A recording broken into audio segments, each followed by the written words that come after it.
यंदाच्या ऊस हंगामामध्ये पहिली उचल विनाकपात 3,751 रुपये इतकी मिळायलाच हवी अशी मागणी स्वाभिमानी शेतकरी संघटनेच्या ऊस परिषदेच्या माध्यमातून करण्यात आलेली आहे। स्वाभिमानी शेतकरी संघटनेचे अध्यक्ष राजू शेट्टी यांनी ही मागणी केलेली आहे। जर साखर कारखानदारांनी ही मागणी मान्य केली नाही तर शेतकरी आणि साखर कारखानदार यांच्यातला संघर्ष अटळ आहे असं वक्तव्य सुद्धा राजू शेट्टींनी केलेलं आहे।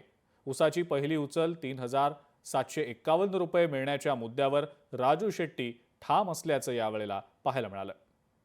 ऊस पुरवठा केला जातो त्याची रिकव्हरी लक्षात घेता 3751 रुपये विनाकपात एक रकमी द्यायला काही हरकत नाही, कारण एका कारखान्याची FRPच बसते 3713 रुपये।